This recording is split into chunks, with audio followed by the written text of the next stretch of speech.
Hay momentos que fracturan la historia de un país, y la noche del 13 de noviembre de 1992 fue uno de ellos. 3 adolescentes, Miriam, Toñi y Desiree, desaparecieron mientras iban a una discoteca en un pequeño pueblo valenciano.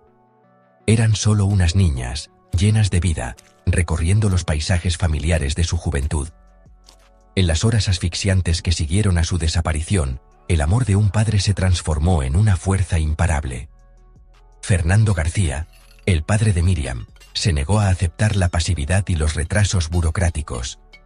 No quiso sentarse a esperar las 24 horas reglamentarias.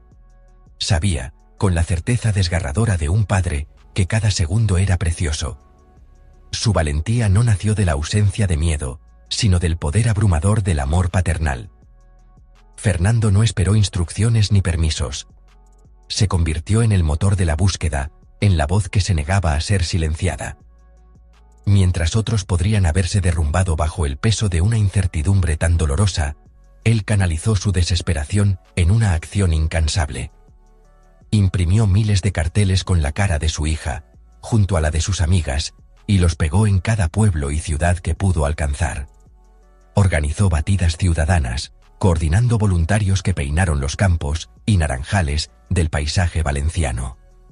Su determinación fue un faro de esperanza en la oscuridad creciente, un testimonio de la promesa de un padre de traer a su hija de vuelta, sin importar el costo.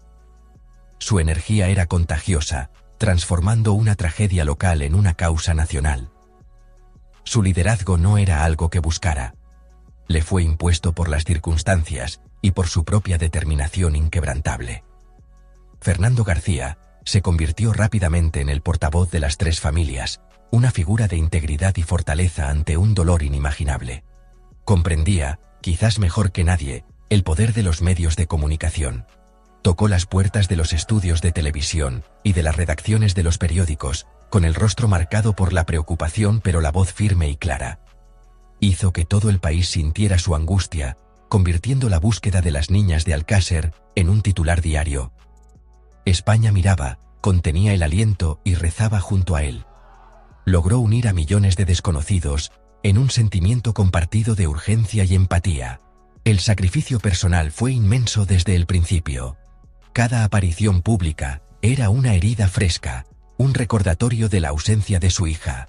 Sin embargo, perseveró, dejando a un lado su propio dolor para mantener viva la búsqueda. Sacrificó su privacidad, su trabajo y su sentido de normalidad, entregando cada gramo de su ser a la misión única de encontrar a las niñas. Se convirtió en un rostro familiar en cada hogar español, símbolo de una devoción paterna que trascendía la pantalla. Su valentía silenciosa y su honestidad cruda calaron hondo, haciendo de la tragedia de Alcácer un asunto personal para toda una nación. Ya no era solo un padre, era el padre de España, buscando desesperadamente a sus hijas perdidas. El hallazgo de los cuerpos de las niñas el 27 de enero de 1993 marcó el final de la búsqueda, pero el inicio de una batalla aún más dura.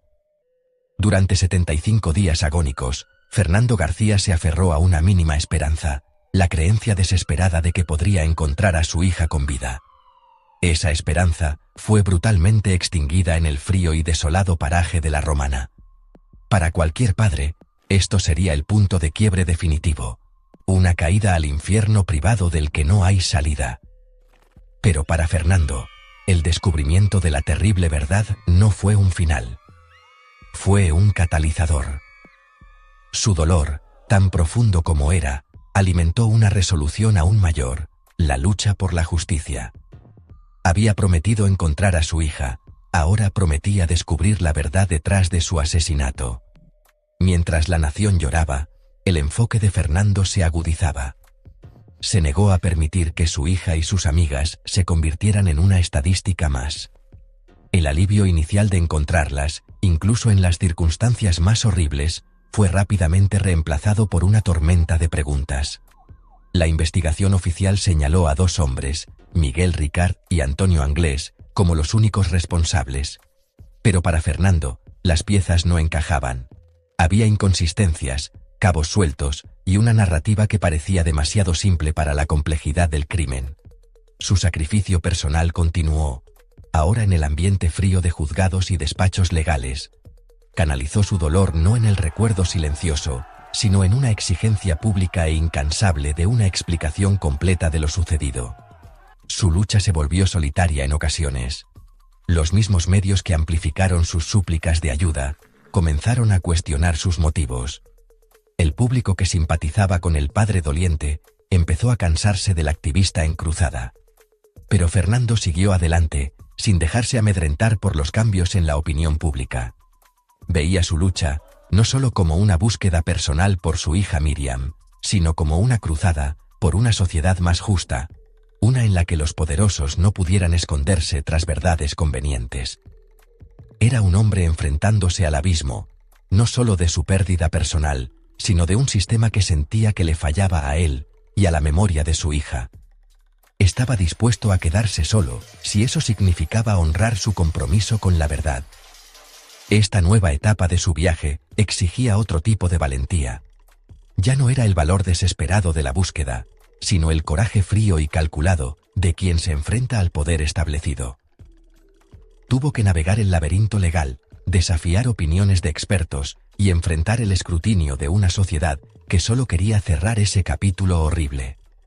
Renunció a la posibilidad de una vida tranquila, de llorar a su hija en privado, por una guerra pública contra lo que percibía como un encubrimiento monumental. Su dolor personal quedó ligado para siempre a una causa pública, una carga que eligió llevar por lo que creía correcto, transformando su duelo en una poderosa fuerza de exigencia y responsabilidad.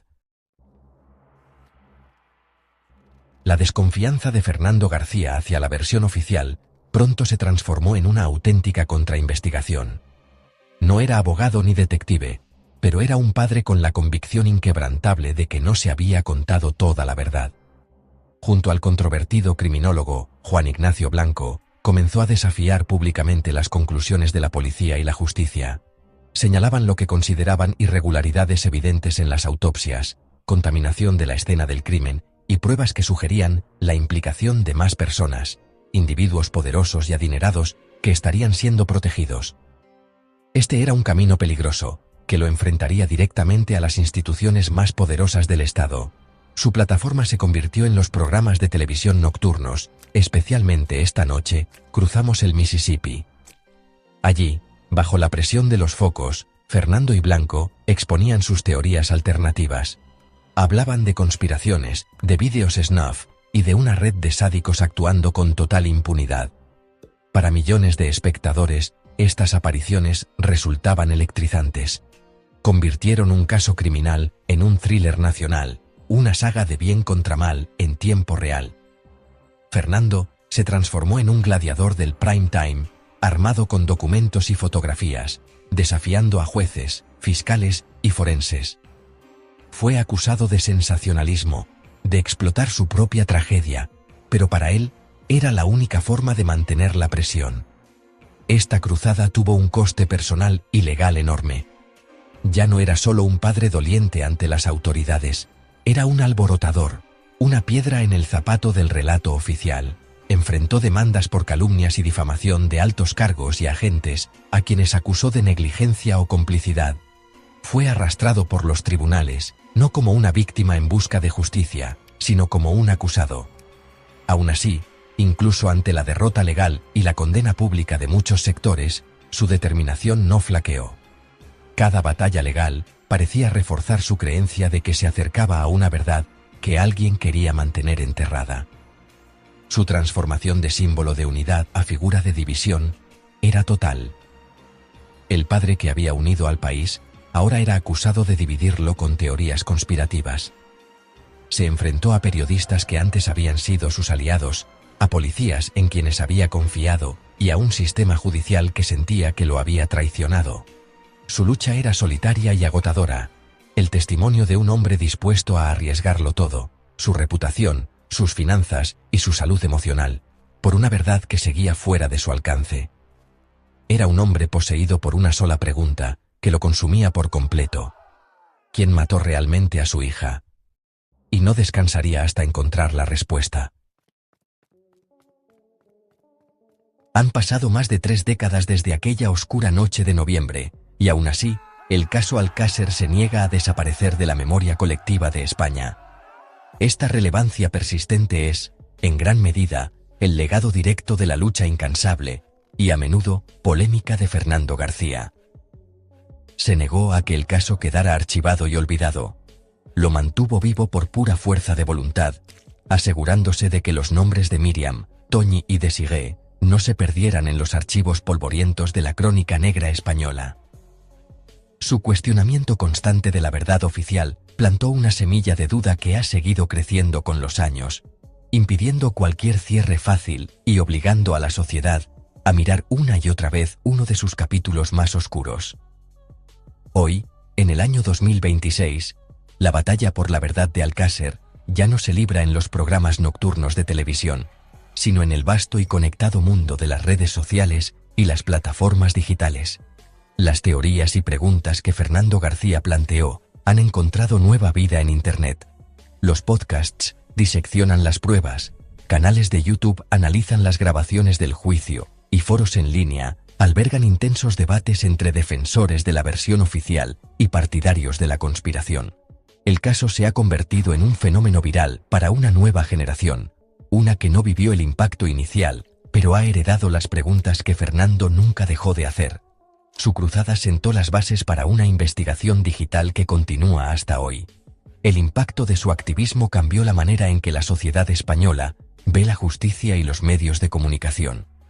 El caso Alcácer, impulsado por la desconfianza de Fernando, marcó un antes y un después, una pérdida de inocencia. Fomentó un escepticismo saludable hacia los relatos oficiales que sigue vigente hoy. Enseñó a una nación a preguntar, a exigir transparencia y a mirar más allá de las respuestas fáciles.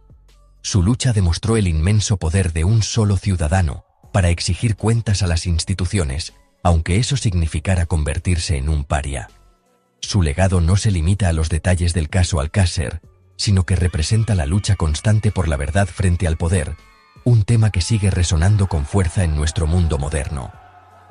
El viaje de Fernando García es una crónica profunda y dolorosa de amor, coraje y obsesión. Mostró al mundo la fuerza ilimitada de un padre. Aunque tal vez nunca obtenga las respuestas definitivas que ha buscado durante más de 30 años, su esfuerzo no ha sido en vano. Ha conseguido que la memoria de las 3 niñas de Alcácer nunca se olvide, que su caso siga siendo objeto de estudio, debate e investigación. Su legado está grabado en la propia historia contemporánea de España. Un recordatorio poderoso y desgarrador de que algunas luchas no se definen por su desenlace, sino por el coraje inquebrantable con el que se combaten.